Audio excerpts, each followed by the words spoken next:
हमारा पाचन तंत्र यानी डाइजेस्टिव सिस्टम। बिल्कुल, ये एक ऐसी प्रक्रिया है जो पर्दे के पीछे चुपचाप चलती रहती है। हम ये जानेंगे कि सुबह के नाश्ते की पहली बाइट से लेकर उसके ऊर्जा बनने तक का सफर असल में कैसा होता है। तो सबसे पहला और बुनियादी सवाल, हमें भोजन पचाने की जरूरत ही क्यों है? हम जो भी खाते हैं, चाहे वो रोटी हो या कोई फल, वो सीधे हमारी कोशिकाओं तक पहुंचकर उन्हें ऊर्जा क्यों नहीं दे देता? ये सवाल बहुत अच्छा है और इसका जवाब भी आप कह सकती हैं कि पाचन की पूरी कहानी है। सोचिए, हम जो खाते हैं, कार्बोहाइड्रेट, प्रोटीन, फैट, ये असल में बहुत बड़े और जटिल मॉलिक्यूल्स की लंबी लंबी चेन्स होती हैं। हमारी कोशिकाएं तो बहुत छोटी होती हैं, वे इन विशाल चेन्स को सीधे इस्तेमाल कर ही नहीं सकती। अच्छा, यानी हमारे खाने को छोटे और इस्तेमाल करने लायक टुकड़ों में तोड़ता है। एकदम सही। पाचन इन कॉम्प्लेक्स फूड को सिंपल, सोखने लायक मॉलिक्यूल्स में बदलता है ताकि हमारी कोशिकाएं उन्हें खून से उठा सके और फिर उनसे ऊर्जा बना सके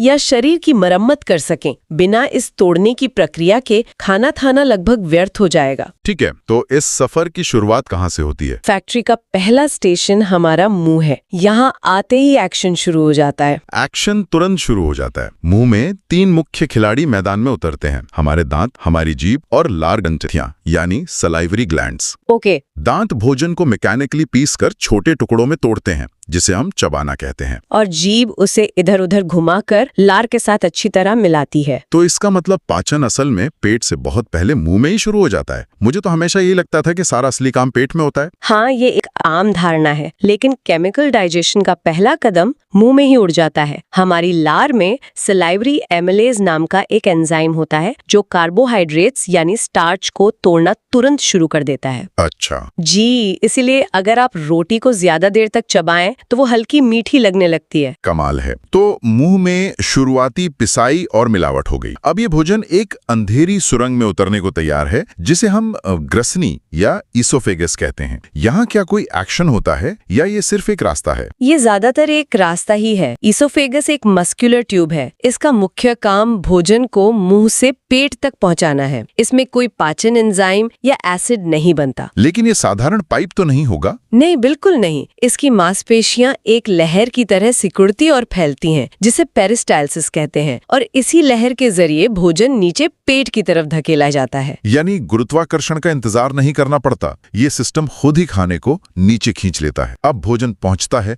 आमाशय यानी हमारा पेट। यहाँ क्या होता है? आमाशय एक जे शेप का मस्कुलर थैला है। यहाँ भोजन लगभग 4 से 5 घंटे तक रहता है और यहाँ होता है असली केमिकल हमला। पेट की दीवारें गैस्ट्रिक जूस छोड़ती हैं, जिसमें मुख्य रूप से 2 चीजें होती हैं, पेप्सिन नाम का एंजाइम और हाइड्रोक्लोरिक एसिड। हाइड्रोक्लोरिक एसिड, ये तो बहुत शक्तिशाली एसिड होता है। पेट में मौजूद ये एसिड इतना शक्तिशाली है कि ये रेजर ब्लेड को भी गला सकता है। अगर ये इतना तेज है तो ये हमारे पेट को ही क्यों नहीं गला देता? ये एक शानदार सवाल है और शरीर के डिजाइन की खूबसूरती को दिखाता है। इसका कारण है म्यूकस की एक मोटी परत। म्यूकस? जी, पेट की अंदरूनी दीवारें लगातार एक चिपचिपा पदार्थ यानी म्यूकस बनाती रहती हैं, जो दीवारों पर एक सुरक्षा कवच की तरह चिपक जाता है। ये कवच एसिड को पेट की मांसपेशियों तक पहुंचने ही नहीं देता है। इसके अलावा पेट की कोशिकाएं भी बहुत तेजी से खुद को बदलती रहती हैं। अब इस एसिडिक सूप का क्या होता है? पेट में भोजन लगभग एक पेस्ट जैसी शक्ल ले लेता है, जिसे काइम कहते हैं। इसके बाद ये धीरे धीरे छोटी आंत यानी स्मॉल इंटेस्टाइन में जाता है और यहीं पर इस सफर के 2 बहुत महत्वपूर्ण सहायक या कह लीजिए पर्दे के पीछे के हीरो अपना काम करते हैं। आप लिवर और अग्न्याशय यानी पैंक्रियास की बात कर रहे हैं। भोजन इनके अंदर नहीं जाता, फिर भी ये बहुत जरूरी है। बिल्कुल, इन्हें सहायक पाचन अंग कहते हैं। जैसे ही भोजन छोटी आंत में पहुंचता है, लिवर से बना हुआ पित्तरस यानी बाइल जूस और अग्न्याशय से बना हुआ अग्नाशयी रस यानी पैंक्रियाटिक जूस एक नली के जरिए छोटी आंत में आकर भोजन से मिल जाते हैं। ओके, तो ये अपने जूस भेजते हैं। हाँ, बाइल जूस फैट को छोटे छोटे टुकड़ों में तोड़ता है और पैंक्रियाटिक जूस में ऐसे एंजाइम होते हैं जो प्रोटीन, फैट और कार्बोहाइड्रेट तीनों पर हमला करके उन्हें पूरी तरह से पचा देते हैं। तो पेट में जो काम शुरू हुआ था वो असल में छोटी आंत में आकर पूरा होता है। और छोटी आंत के बारे में एक और हैरान करने वाली बात है, इसे छोटी आंत क्यों कहते हैं? इसे छोटी सिर्फ इसकी चौड़ाई या डायमीटर की वजह से कहते हैं।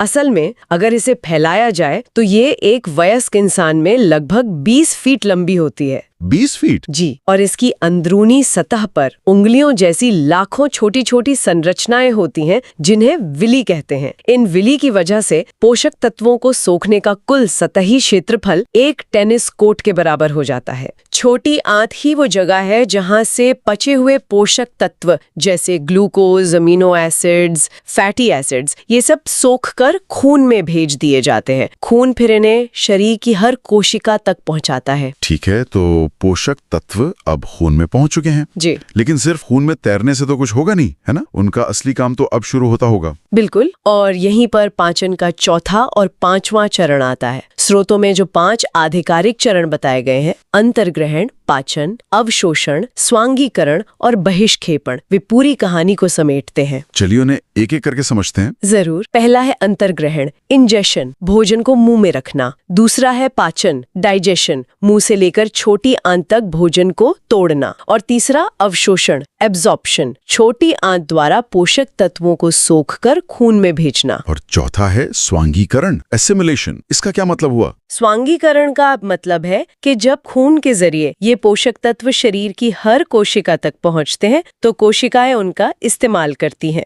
वे ग्लूकोज को जलाकर ऊर्जा बनाती हैं, अमीनो एसिड से नए प्रोटीन बनाकर शरीर की मरम्मत करती हैं या उसका विकास करती हैं। मतलब भोजन का असली मकसद यहाँ पूरा होता है। और जो कुछ पच नहीं पाया उसका क्या होता है? जो कुछ भी बचता है यानी अपशिष्ट पदार्थ या वेस्ट प्रोडक्ट, जिसमें मुख्य रूप से फाइबर होता है, वो बड़ी आंत यानी लार्ज इंटेस्टाइन में चला जाता है। बड़ी आंत उसमें से ज्यादातर पानी और कुछ मिनरल सोख लेती है और बचे हुए ठोस कचरे को 5वें चरण यानी बहिर्क्षेपण, इजेशन के लिए तैयार करती है, जहां वो गुदा यानी एनस के रास्ते शरीर से बाहर निकल जाता है। तो संक्षेप में खाना, तोड़ना, सोखना, इस्तेमाल करना और कचरा बाहर निकालना, एक पूरी असेंबली लाइन। चलिए अब इस प्रक्रिया के सबसे पहले औजार पर जूम इन करते हैं, हमारे दांत। 3 बहुत खास शब्द इस्तेमाल हुए हैं, गणतंत्री, द्विबारदंती और विषमदंती। ये सुनने में भारी लगते हैं। ये नहीं होते, बल्कि जबड़े की हड्डी के सॉकेट में मजबूती से धंसे होते हैं।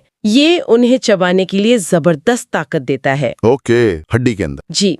फिर द्विबारदंती डिफियोडोंट का मतलब है कि हमारे दांत जीवन में 2 बार आते हैं। पहले दूध के दांत जो 20 होते हैं और फिर उनके टूटने के बाद स्थायी दांत जो 32 होते हैं। और विषमदंती हेट्रोडोंट का मतलब है कि हमारे सभी दांत एक जैसे नहीं होते। हमारे पास 4 अलग अलग तरह के दांत होते हैं और हर एक का अपना एक खास काम होता है। जैसे एक टूल बॉक्स में अलग अलग औजार होते हैं। बिल्कुल। तो ये 4 अलग अलग तरह के औजार कौन से हैं और इनका काम क्या है? सबसे आगे के जो 8 दांत हैं, 4 ऊपर 4 नीचे, वे कृंतक इंसाइजर कहलाते हैं। ये छेनी की तरह तेज और सपाट होते हैं। इनका काम है काटना, जैसे सेब में पहली बाइट लेना। ठीक है, काटने वाले। उनके बगल में जो 4 नुकीले दांत हैं, वे रदनक हैं, केनाइन है। इनका काम है भोजन को चीरना फाड़ना, खासकर मांस जैसी चीजों को। और उनके पीछे? उनके पीछे 8 अग्रचवर्णक होते हैं, जिनकी सतह पर 2 उभार होते हैं। ये भोजन को कुचलने और पीसने का काम शुरू करते हैं। और सबसे आखिर में आते हैं 12 चवर्णक, मूलर। ये हमारे सबसे बड़े और मजबूत दांत हैं। इनकी सतह चौड़ी और उबड़ खाबड़ होती है, जैसे चक्की के पाट। इनका काम भोजन को पूरी तरह से पीसकर पेस्ट बनाना होता है। एक डेंटल फॉर्मूला का भी जिक्र है, 2123। ये क्या दर्शाता है? ये एक तरह का शॉर्टकट है हमारे दांतों की गिनती का। ये हमारे जबड़े के सिर्फ 1/4 हिस्से में, मतलब जैसे ऊपरी जबड़े के दाहिने हिस्से में, दांतों की व्यवस्था को दिखाता है। 2123 का मतलब है 2 कृंतक, 1 रदनक, 2 अग्रचवर्णक और 3 चवर्णक। अच्छा, तो ये 1/4 हिस्से के 8 दांत हो गए। जी। फिर जबड़े के चारों हिस्सों से गुणा करें, 8 × 4 तो कुल 32 स्थायी दांत हो जाते हैं। और ये अकल दाढ़ यानी विजडम टूथ क्या है? इसका अकल से कोई लेना देना है? नहीं, इसका अकल से कोई सीधा लेना देना नहीं है। ये हमारे 12 मोलर्स में से सबसे आखिरी 4 दांत होते हैं। ये आमतौर पर 18 से 25 साल की उम्र के बीच आते हैं, जब माना जाता है कि इंसान परिपक्व या अक्लमंद हो गया है। इसीलिए इन्हें विजडम टूथ कहते हैं। कई बार जबड़े में इनके लिए जगह नहीं होती, इसलिए ये समस्या भी पैदा करते हैं। तो इस पूरी चर्चा का सार क्या है? पाचन तंत्र की की हमारी पड़ताल के दूसरे हिस्से में आपका स्वागत है। तो शुरुआत होती है जीभ से। जीभ की खासियत ये है कि ये पूरी तरह से मसल्स यानी कि मांसपेशियों से बनी है, इसीलिए ये इतनी लचीली है और भोजन को मुंह के हर कोने में, मतलब उसे दांतों के नीचे धकेल सकती है और लार के साथ अच्छी तरह मिला सकती है। अच्छा। और एक मजेदार तथ्य ये भी है कि महिलाओं में इसकी लंबाई पुरुषों से थोड़ी ज्यादा होती है। स्वाद की बात करें तो हम 4 मुख्य स्वादों के बारे में जानते हैं, मीठा, नमकीन, खट्टा और कड़वा। लेकिन एक 5वां भी है ना? हाँ, 5वां स्वाद है उमामी। ये हमें प्याज, लहसुन और कुछ खास तरह के प्रोटीन वाली चीजों में मिलता है और हमारी जीभ एक स्मार्ट मैप की तरह है। इसका अगला हिस्सा मीठे को, आगे के किनारे नमकीन को, पीछे के किनारे खट्टे को और बिल्कुल पिछला हिस्सा कड़वे स्वाद को पकड़ने में माहिर है। और उमामी का एहसास वो जीभ के बीच में होता है। और ये सारा काम जीभ पर मौजूद वो छोटे छोटे दाने यानी टेस्ट बड्स करते हैं, जिनकी संख्या करीब 8000 होती है। बिल्कुल, लेकिन यहाँ एक बहुत बड़ा भ्रम है जिसे दूर करना जरूरी है। कौन सा भ्रम? कि तीखा कोई स्वाद है। तीखा कोई स्वाद नहीं है। तो फिर मिर्च खाने पे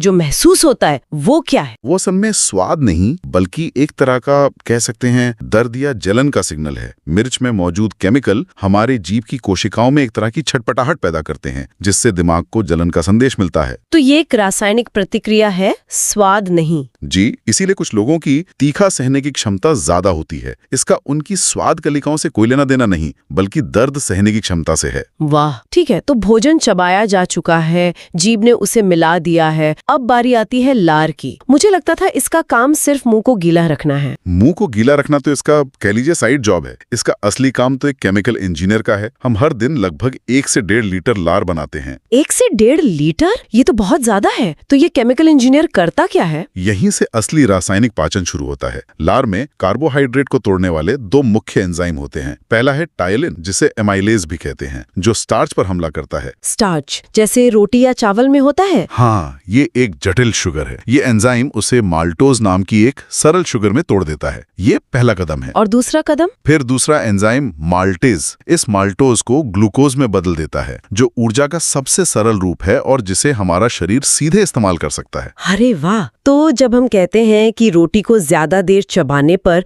वो मीठी लगने लगती है, वो असल में पाचन की प्रक्रिया है जिसे हम सचमुच चख रहे हैं। बिल्कुल सही। स्टार्च सच में हमारी जीभ पर ही चीनी बन रहा है। ये तो कमाल है। जी, और ये लार 3 जोड़ी ग्रंथियों से आती हैं। एक होती है कान के पीछे, पैरोटिड ग्रंथि। पैरोटिड? हाँ, ये वही ग्रंथि है जो गलसुआ यानी मम्स की बीमारी में सूज जाती है। शायद आज के बच्चों ने ये बीमारी न देखी हो, पर एक जमाना था जब बच्चों के गाल सूज जाते थे। वो इसी ग्रंथि की वजह से होता था। अच्छा, और बाकी 2? बाकी 2 ग्रंथियां जबड़े के नीचे सबमैंडिबुलर और जीभ के ठीक नीचे सबलिंगुअल होती हैं। तो मुंह ने अपना काम कर दिया, कार्बोहाइड्रेट पर पहला केमिकल हमला हो चुका है। पर ये तो बस शुरुआत है, अब इस भोजन को नीचे उतरना है। बिल्कुल, अगला पड़ाव है ग्रसनी यानी फेरिंग्स। ये एक बहुत ही महत्वपूर्ण चौराहा है। चौराहा? हाँ, यहीं से भोजन खाने की नली में और हवा सांस की नली में जाती है। और इस चौराहे पर एक ट्रैफिक पुलिस वाला बैठा है, जिसे एपिग्लॉटिस कहते हैं। ट्रैफिक पुलिस वाला? मतलब ये एक छोटा सा ढक्कन या फ्लैप है। जैसे ही हम कुछ निगलते हैं, ये ट्रैफिक पुलिस वाला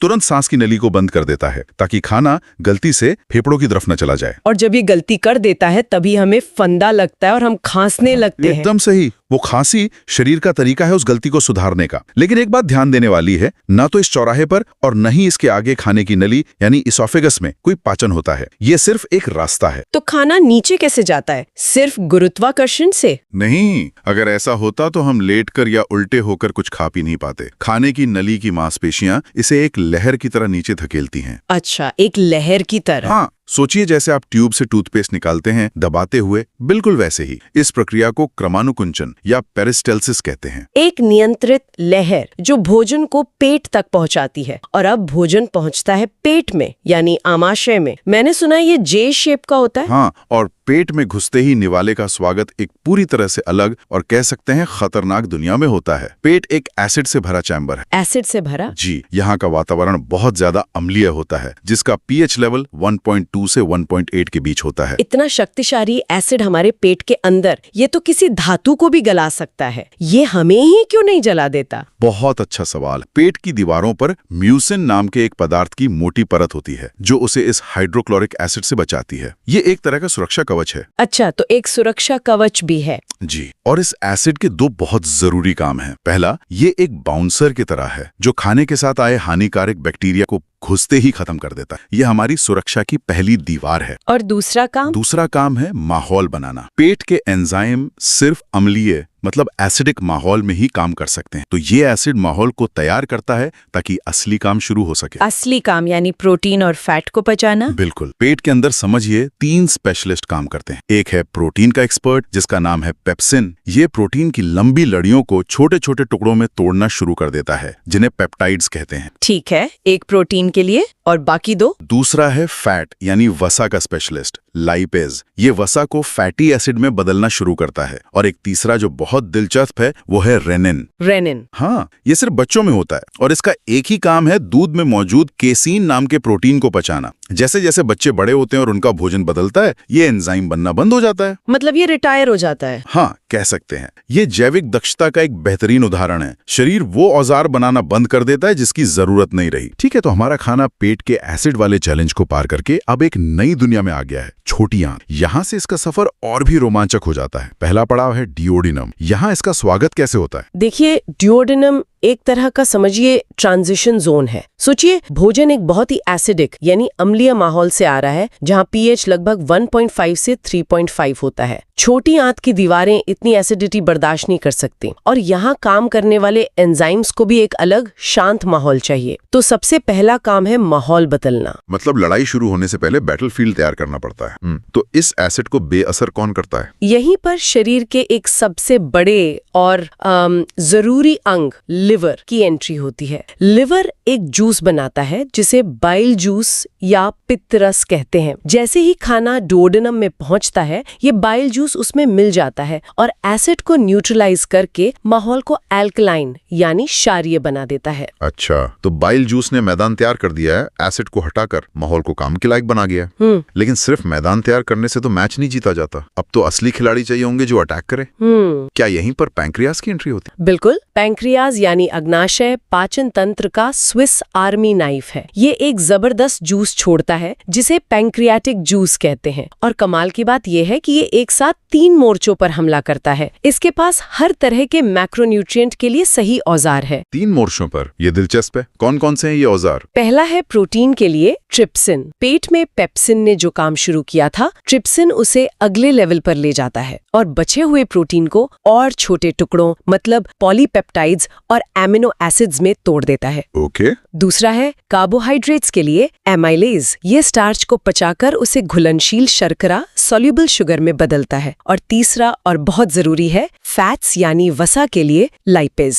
ये फैट्स को उसके सबसे छोटे हिस्सों ग्लिसरॉल और फैटी एसिड में तोड़ देता है। एक मिनट, हमने एमाइलेज का नाम तो मुंह की लार में भी सुना था, तो क्या पैंक्रियाज वाला एमाइलेज कुछ अलग करता है या शरीर ने जो काम शुरू किया था उसे बस पूरा कर रहा है? ऐसा क्यों है कि एक ही काम के लिए 2 अलग-अलग जगहों पर एंजाइम्स हैं? बहुत अच्छा सवाल है। मुंह में जो एमाइलेज होता है वो कार्बोहाइड्रेट को तोड़ना शुरू करता है, लेकिन हम खाना बहुत जल्दी निगल लेते हैं। पेट में एसिड की वजह से वो काम करना बंद कर देता है। तो पैंक्रियाज ये सुनिश्चित करता है कि कोई भी स्टार्च बचकर न निकल जाए। ये उस काम को पूरी तरह खत्म कर देता है। कमाल है। तो डुओडेनम में लिवर और पैंक्रियाज की टीम ने मिलकर भोजन को लगभग तोड़ ही दिया। इसके बाद खाना छोटी आंत के दूसरे हिस्से जेजुनम में पहुंचता है। क्या यहाँ भी कोई एक्शन होता है? हाँ, जेजुनम को आप फिनिशिंग लाइन कह सकते हैं। यहाँ पाचन की प्रक्रिया पूरी होती है और पोषक तत्वों को सोखने का काम यानी एब्जॉर्प्शन शुरू हो जाता है। और यहाँ एक और ट्विस्ट आता है। अब तक तो लिवर और पैंक्रियाज जैसे बड़े अंग मदद कर रहे थे,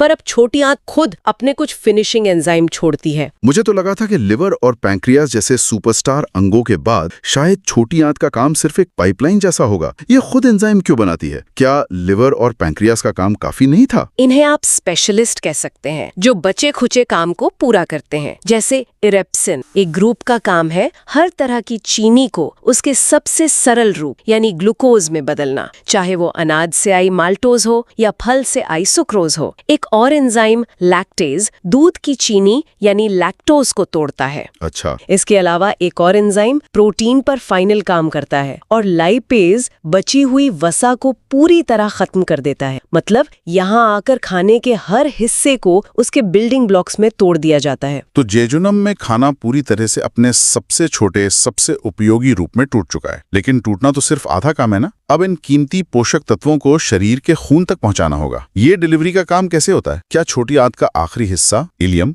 यहाँ पर एक लोडिंग डॉक की तरह काम करता है? लोडिंग डॉक एक बहुत अच्छा एनालॉजी है। इलियम का मुख्य काम ही अवशोषण है और ये काम बहुत ही शानदार तरीके से होता है। इलियम की अंदर की दीवारें सपाट नहीं होती। सोचिए, ये एक तौलिए की तरह है जिसमें हजारों छोटे छोटे रेशे होते हैं। इन उंगली जैसे रेशों को विली कहते हैं, जिनकी वजह से पोषक तत्वों को सोखने के लिए बहुत ज्यादा जगह मिल जाती है। एक सपाट सतह के मुकाबले ये हजारों गुना बेहतर काम करती है। और इन पोषक तत्वों का खून में पहुंचने के बाद क्या होता है? एक शब्द आता है स्वांगीकरण या एसिमिलेशन। इसका क्या मतलब है? एसिमिलेशन वो पल है जब भोजन असल में आपका हिस्सा बन जाता है। जब खून इन पोषक तत्वों glucose, amino acid, fatty acids को शरीर की हर एक कोशिका तक पहुंचाता है और वो कोशिकाएं उनका इस्तेमाल ऊर्जा बनाने, शरीर की मरम्मत करने या नई कोशिकाएं बनाने के लिए करती हैं, तो उसी प्रक्रिया को स्वांगीकरण कहते हैं। बहुत खूब। तो छोटी आंत में पाचन और अवशोषण का सारा काम हो गया। अब जो कुछ बचता है, यानी वो हिस्सा जिसे शरीर पचा नहीं सकता, वो बड़ी आंत यानी लार्ज इंटेस्टाइन में जाता है। इसका क्या रोल है? ये तो छोटी आंत के मुकाबले काफी छोटा लगता है। लंबाई में छोटा लेकिन भूमिका में बहुत बड़ा। बड़ी आंत के 3 हिस्से हैं, सीकम, कोलन और रेक्टम। सीकम बस एक टी जंक्शन है जहां छोटी आंत बड़ी आंत से मिलती है। असली काम कोलन में होता है। कोलन हमारे शरीर का सबसे कुशल वाटर रिसाइकलिंग प्लांट है। Water recycling plant? हाँ, जो अपशिष्ट पदार्थ छोटी आंत से आता है वो बहुत तरल होता है। कोलन का सबसे जरूरी काम है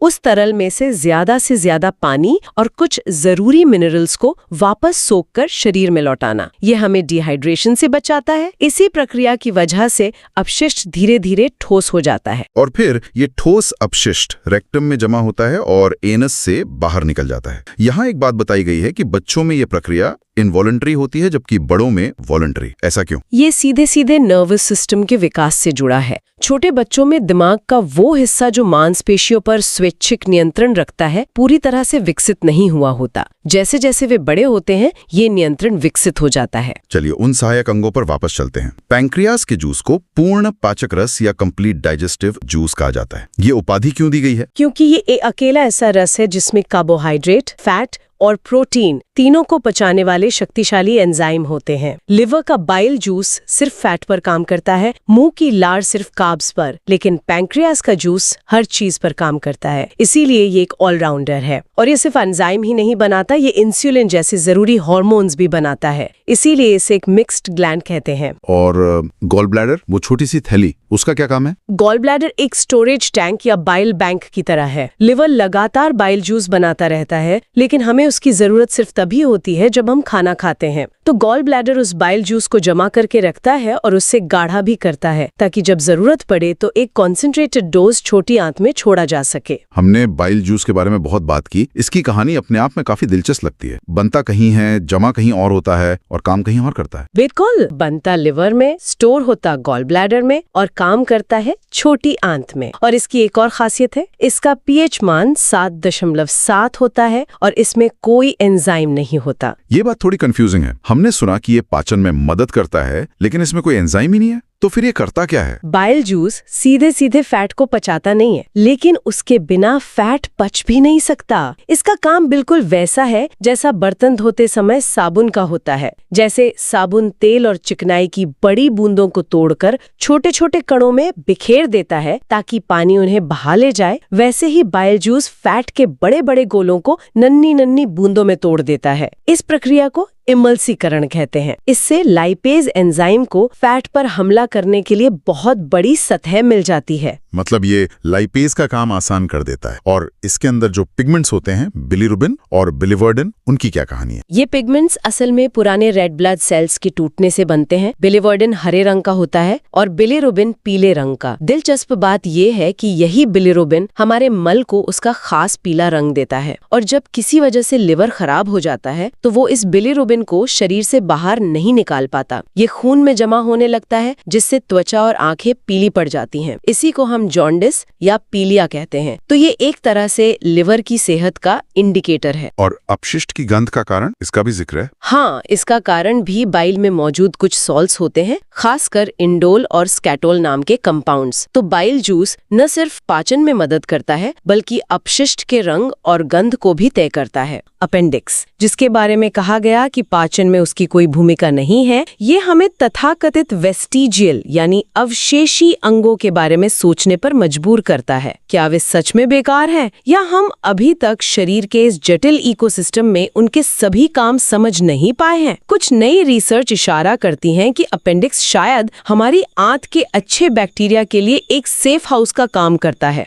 खासकर बीमारी के बाद। तो भोजन छोटी आंत में पहुंच चुका है, पोषक तत्व रक्त में घुलने लगे हैं। अब क्या होता है? यहीं पर हमारा पहला सुपर हीरो यकृत, लिवर, एक्शन में आता है। हाँ, ये शरीर की सबसे बड़ी ग्रंथि है, लार्जेस्ट ग्लैंड। वजन भी करीब 1.5 से 2 किलो होता है। और ये सिर्फ एक अंग नहीं, बल्कि एक पावर हाउस, केमिकल फैक्ट्री है। केमिकल फैक्ट्री, ये शब्द बिल्कुल सही है। हाँ, इसका सबसे पहला और सबसे प्रसिद्ध काम है पित्त रस का उत्पादन। अच्छा, भोजन में मौजूद वसा को तोड़ने के लिए पित्त रस की जरूरत होती है, तो ये वसा के बड़े टुकड़ों को छोटे कणों में तोड़ देता है, ताकि एंजाइम्स उन पर आसानी से काम कर सकें। और यहाँ एक आम गलतफहमी है। मुझे लगता है कई लोगों को लगता है कि पित्त रस पित्ताशय में बनता है। हाँ, ये क्लासिक परीक्षा का सवाल भी है ना? बिल्कुल। और सही जवाब है कि पित्त बनता यकृत में है। पित्ताशय तो बस एक स्टोरेज टैंक की तरह है, जहाँ ये जमा होता है। हाँ, और जरूरत पड़ने पर छोटी आंत, स्मॉल इंटेस्टाइन में छोड़ा जाता है। तो निर्माण यकृत में, भंडारण पित्ताशय में और काम छोटी आंत में। जी, रकम याद रखना बहुत जरूरी है। बिल्कुल। ठीक है, तो वसा का पाचन संभालने के अलावा ये केमिकल फैक्ट्री और क्या-क्या करती है? प्रोटीन उपापचय, प्रोटीन मेटाबॉलिज्म में इसकी एक बहुत बड़ी भूमिका का जिक्र करते हैं। हाँ, और ये यकृत के सबसे महत्वपूर्ण, मतलब जीवन रक्षक कामों में से एक है। जीवन रक्षक। हाँ, जब हमारा शरीर प्रोटीन को तोड़ता है तो एक बहुत ही जहरीला बाय प्रोडक्ट बनता है, अमोनिया। अच्छा। अगर ये अमोनिया हमारे रक्त में जमा हो जाए तो ये कुछ ही घंटों में हमारे मस्तिष्क को बंद कर सकता है। ये तो बहुत खतरनाक है। तो यकृत इससे कैसे निपटता है? यकृत एक शानदार डिटॉक्स प्लांट की तरह काम करता है। ये तुरंत उस जहरीले अमोनिया को पकड़कर उसे यूरिया में बदल देता है। यूरिया में, हाँ, यूरिया बहुत कम जहरीला होता है और इसे आसानी से मूत्र के रास्ते शरीर से बाहर निकाला जा सकता है। तो ये एक लगातार चलने वाली प्रक्रिया। अब बिल्कुल, जिसके बिना हम जीवित नहीं रह सकते। हर बार जब हम प्रोटीन खाते हैं, यकृत हमें इस अंदरूनी जहर से बचा रहा होता है। कमाल है, ये तो शरीर का एक गुमनाम हीरो हुआ। कि यकृत अतिरिक्त प्रोटीन को कार्बोहाइड्रेट में बदल सकता है। मैं तो हमेशा सोचता था कि प्रोटीन सिर्फ मांसपेशियां बनाता है। ये शरीर के ऊर्जा प्रबंधन का एक बेहतरीन उदाहरण है। यकृत एक कुशल प्रबंधक की तरह है। अगर शरीर को तुरंत ऊर्जा की जरूरत है और प्रोटीन ज्यादा है तो वो उसे ऊर्जा के स्रोत यानी कार्बोहाइड्रेट में बदल देगा। और सिर्फ यही नहीं, अगर भोजन में वसा की कमी है तो ये कुछ कार्बोहाइड्रेट को वसा में भी बदल सकता है, ताकि ऊर्जा को भविष्य के लिए संग्रहित किया जा सके। मतलब ये हर परिस्थिति के हिसाब से ढल जाता है। एकदम। तो ये सिर्फ एक फैक्ट्री नहीं बल्कि एक स्मार्ट स्टोरेज यूनिट भी है। ये लोहा, तांबा और कई विटामिन भी जमा करके रखता है। एकदम। और साथ ही ये शरीर का तापमान बनाए रखने में भी मदद करता है। हालांकि मुख्य काम तो मस्तिष्क के हाइपोथैलेमस का है ना? हाँ, मुख्य थर्मोस्टेट तो हाइपोथैलेमस ही है, लेकिन यकृत के मेटाबॉलिक गतिविधियों से इतनी गर्मी पैदा होती है कि ये शरीर को गर्म रखने में महत्वपूर्ण योगदान देता है। यहाँ एक और हैरान करने वाली बात है। यकृत में कोशिकाओं के विकसित होने की रफ्तार बहुत तेज होती है। हाँ, ऐसा लगता है जैसे इसके पास कोई सुपर पावर पावर हो। इसे पुनर्जनन की क्षमता कहते हैं। अच्छा, यकृत शरीर का एकमात्र ऐसा अंग है जो अपने बड़े हिस्से को खोने के बाद भी वापस पूरा विकसित हो सकता है। इसीलिए लीवर प्रत्यारोपण संभव है। हाँ, इसीलिए लिवर प्रत्यारोपण में एक जीवित व्यक्ति अपने यकृत का एक हिस्सा दान कर सकता है और कुछ ही महीनों में डोनर और मरीज दोनों का यकृत लगभग पूरे आकार में वापस आ जाता है। ये तो किसी कॉमिक बुक के सुपर हीरो की हीलिंग पावर जैसा ही है। बिल्कुल। और इसका एक स्याह पहलू भी है जो फोरेंसिक जांच से जुड़ा है। हाँ। अगर किसी को जहर देकर मारा गया हो तो यकृत ही सबसे बड़ा सुराग देता है। हाँ, क्योंकि शरीर में जाने वाला कोई भी जहर सबसे पहले यकृत में ही मेटाबोलाइज होने के लिए पहुंचता है। इसलिए मृत्यु का कारण जानने के लिए जांचकर्ता अक्सर यकृत की ही जांच करते हैं। तो हमने देखा कि यकृत प्रोटीन और वसा का प्रबंधन करता है, लेकिन हमारे भोजन का सबसे बड़ा हिस्सा कार्बोहाइड्रेट्स यानी रोटी, चावल, आलू। हाँ, आलू, उसका क्या? उसके लिए यकृत को एक विशेषज्ञ पार्टनर की जरूरत पड़ती है। और यहीं पर कहानी में हमारे दूसरे किरदार अग्न्याशय की एंट्री होती है। यकृत की ठीक पीछे छिपा हुआ। हाँ, और ये शरीर की दूसरी सबसे बड़ी ग्रंथि है। इसके अंदर कुछ विशेष कोशिकाओं के समूह होते हैं जिन्हें लैंगरहैंड्स की द्वीपिकाएं आइलेट्स ऑफ लैंगरहैंड्स कहा जाता है। इनकी खोज करने वाले वैज्ञानिक के नाम पर इनका नाम रखा गया। जी। और इन द्वीपिकाओं में 3 तरह की मुख्य कोशिकाएं होती हैं, अल्फा, बीटा और गामा, कि ये तीनों मिलकर शरीर के सबसे महत्वपूर्ण ईंधन यानी शुगर के स्तर को नियंत्रित करती हैं। बिल्कुल,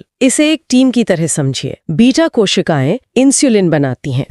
इंसुलिन वो मैनेजर है जो भोजन के बाद रक्त में बढ़ी हुई शुगर को कहता है, चलो काम पर लगो या स्टोर रूम में जाओ। मतलब ये कोशिकाओं को शुगर का उपयोग करने का संकेत देता है। हाँ, या उसे ग्लाइकोजन के रूप में यकृत और मांसपेशियों में संग्रहित करने का।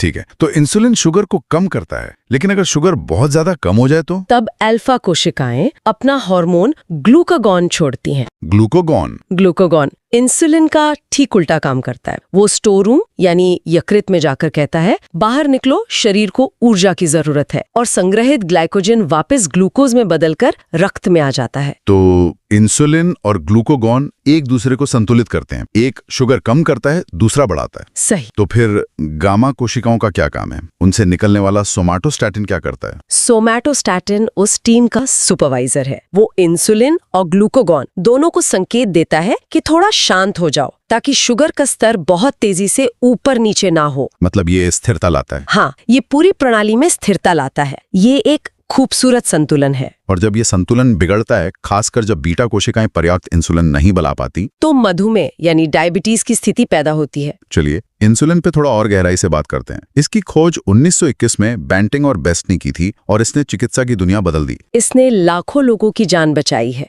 इसका मुख्य काम हमने समझा रक्त से ग्लूकोज को कोशिकाओं में पहुंचाना। लेकिन सवाल ये उठता है कि अगर ग्लूकोज कोशिकाओं में ना जाकर रक्त में ही तैरता रहे तो इसमें बुराई क्या है? हाँ, ये एक बहुत जरूरी सवाल है। शुगर तो ऊर्जा है, तो ज्यादा ऊर्जा तो अच्छी होनी चाहिए। हाँ, यही लगता है। नहीं, रक्त में घुली अतिरिक्त शुगर एक चिपचिपे शीरे की तरह होती है। ये रक्त वाहिकाओं की दीवारों से चिपककर उन्हें सख्त और संकरा बना सकती है। अच्छा। यह नसों, नर्व्स को नुकसान पहुंचा सकती है, आंखों की रोशनी और किडनी पर असर डाल सकती है। इसीलिए शरीर के लिए ये बहुत जरूरी है कि शुगर रक्त में घूमने के बजाय कोशिकाओं के अंदर पहुंचे, जहां वो सुरक्षित रूप से ऊर्जा में बदल सके। बिल्कुल। और यहीं पर मधुमेह से जुड़ी एक और आम धारणा आती है कि ये सिर्फ मीठा यानी चीनी या गुड़ खाने से होता है। और ये समझना बहुत महत्वपूर्ण है, शरीर के लिए मीठा सिर्फ चीनी नहीं है। हर तरह का कार्बोहाइड्रेट पाचन के बाद अंततः ग्लूकोज जैसी सरल शुगर में ही टूटता है। तो इसे समझने के लिए हम कार्बोहाइड्रेट को बिल्डिंग ब्लॉक्स की तरह सोच सकते। हाँ,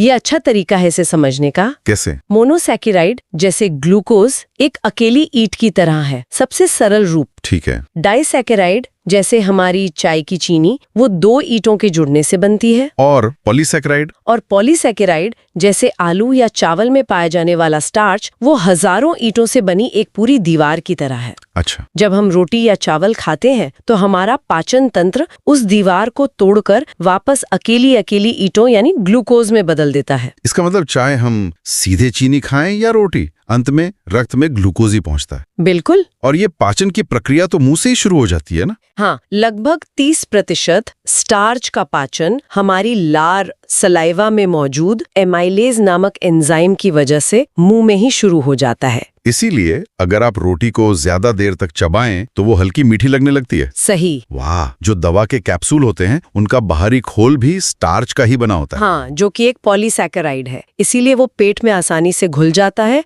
और दवा बाहर आ जाती है। तो एक तरह से हम अपनी दवा को आलू या चावल से बने एक छोटे से कंटेनर में ले रहे होते हैं। कह सकते हैं। ये सब जानने के बाद अगर पूछा जाए कि मानव शरीर में पाचन का अधिकांश भाग किस अंग में होता है, तो जवाब है छोटी आंत। या ये पूछा जाए कि प्रोटीन के पाचन में मुख्य सहायक एंजाइम कौन सा है, तो हम जानते हैं कि अग्न्याशय से निकलने वाला ट्रिप्सिन छोटी आंत में ये काम करता है। और एंजाइम खुद क्या है? मूल रूप से वे सब विशेष प्रकार के प्रोटीन ही तो हैं। हाँ, जो शरीर में केमिकल रिएक्शन को तेज करने वाले उत्प्रेरक या कैटलिस्ट का काम करते हैं, जैसे अग्न्याशय से निकलने वाला लाइपेज वसा को पचाता है। और एक और सवाल, पित्त का निर्माण शरीर के किस भाग में होता है? इसका जवाब है यकृत। हमने इस पर काफी बात की। बिल्कुल, हर एक टुकड़ा एक दूसरे से जुड़ा हुआ है। पाचन तंत्र की ये कहानी हमें सिखाती है कि हमारा शरीर एक अद्भुत और स्वचालित मशीन है जो हर पल हमारे जीवित रहने के लिए काम कर रही है। इस गहन विश्लेषण के साथ हमने पाचन तंत्र के इन महत्वपूर्ण पहलुओं को कवर कर लिया है।